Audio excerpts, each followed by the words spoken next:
ये सबसे ज़्यादा इंपॉर्टेंट क्वेश्चन क्या है? तो फर्स्ट किस ऑर्गन पे अटैक करता है? तो liver. Second RBC. Asexual reproduction कहाँ होता है? तो लीवर और आरबीसी। सेक्सुअल रिप्रोडक्शन कहाँ स्टार्ट होता है? तो गेमिट फॉर्मेशन कहाँ होता है? आरबीसी में होता है। लेकिन फर्टिलाइजेशन और डेवलपमेंट कहाँ होता है? तो मॉस्किटो के गट में होता है। हेलो नीट एस्पिरेंट्स, एनसीईआरटी का ये जो मलेरिया का कंसेप्ट है मॉस्किटो से रिलेटेड, इससे निगेटिव मार्किंग होने के चांसेस ज़्यादा रहते हैं। इसलिए मैं ये डायग्राम एक्सप्लेन कर रहा हूँ ताकि इस डायग्राम से रिलेटेड कोई भी क्वेश्चन आए तो आप निगेटिव मार्किंग नहीं करो। तो यहाँ पे देखो, सबसे पहला जो डायग्राम दिख रहा है कि मॉस्किटो ने बाइट किया एक पर्सन को, तो इनिशियली जो मॉस्किटो ने बाइट किया तो मॉस्किटो के थ्रू जो प्लाज्मोडियम जाता है वो सबसे पहले कौन से ऑर्गन को इफेक्ट करता है? तो वो है लीवर। और यहाँ पे लिखा है कि parasite sporozoite reach the liver through the blood. अब ब्लड के थ्रू आता है लीवर के पास, लीवर पे अटैक करता है। देन वहाँ पे the parasite reproduce asexually in liver.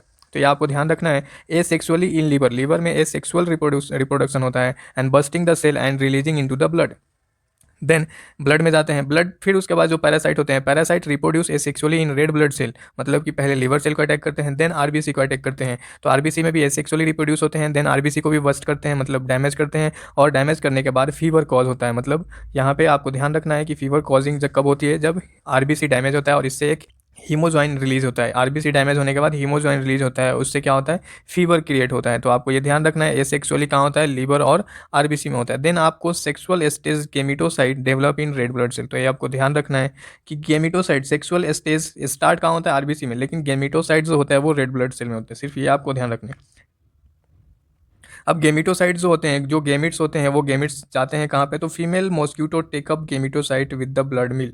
अब ये ब्लड मिल के थ्रू गेमिटोसाइट कहाँ इंटर करते हैं? तो गट में इंटर करते हैं इन द मॉस्क्यूटो। मॉस्क्यूटो के गट में क्या होता है? फर्टिलाइजेशन होता है। ये ध्यान रखना है, मॉस्क्यूटो के गट में फर्टिलाइजेशन होता है and development take place in the mosquito's gut. ये आपको ध्यान रखना है, गट, गट मतलब इंटेस्टाइन, ठीक है। तो मोटाइल जाइगोट यहाँ पे फॉर्म होता है और ये जाइगोट से फिर उसके बाद जो प्लाज्मोडियम डेवलप होता है। अब ये प्लाज्मोडियम जो डेवलप हो गया वो कहाँ जाके स्टोर होता है? तो यहाँ पे देखो, mature infective stage sporozoite escape from the gut and migrate into the mosquito salivary gland. मतलब कि गट से मैच्योर होके कहाँ चले जाते हैं? मैच्योर इन्फेक्टिव स्टेज जो स्पोरोजोइट होता है वो कहाँ मैच्योर हुए?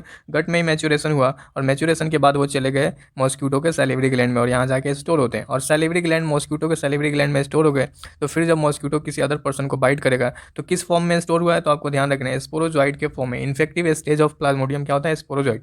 तो स्पोरोजोइट के फॉर्म में स्टोर हो गया, और यही जब मॉस्क्यूटो फिर से किसी को बाइट करेगा तो स्पोरोजोइट ब्लड के थ्रू लिवर को जाएगा और लिवर से ब्लड को अटैक करेगा, और ब्लड से फिर से गेमिट्स बनेंगे। गेमिट कहाँ जाएंगे? मॉस्क्यूटो के गट में जाएंगे, और मॉस्क्यूटो के गट से फिर जाइगोट बनेगा, फर्टिलाइजेशन होगा, देन डेवलपमेंट होकर सैलिवरी ग्लैंड में स्पोरोजोइट स्टोर हो जाएंगे। तो ये सर्कल चलते रहता है, आपको ये सर्कल याद होना चाहिए। इसके सबसे ज़्यादा इंपॉर्टेंट क्वेश्चन क्या है? तो फर्स्ट किस ऑर्गन पे अटैक करता है? तो liver. Second RBC. Asexual reproduction कहाँ होता है? तो लीवर और आरबीसी। सेक्सुअल रिप्रोडक्शन कहाँ स्टार्ट होता है? तो गेमिट फॉर्मेशन कहाँ होता है? आरबीसी में होता है। लेकिन फर्टिलाइजेशन और डेवलपमेंट कहाँ होता है? तो मॉस्क्यूटो के गट में होता है। एंड देन जो स्पोरोजॉइट होता है, मतलब मैच्योर प्लाज्मोडियम जो होता है वो कहाँ स्टोर होता है? Sporozoite in the form of sporozoite, वो स्टोर होता है मॉस्क्यूटो के सैलिवरी ग्लैंड में, सैलिवा में, ठीक है। तो आपको बस इतने पॉइंट्स याद रखने हैं इस डायग्राम से। अगर आपको ये कंसेप्ट अच्छे लगे तो चैनल को सब्सक्राइब और वीडियो को लाइक जरूर करें। All the best.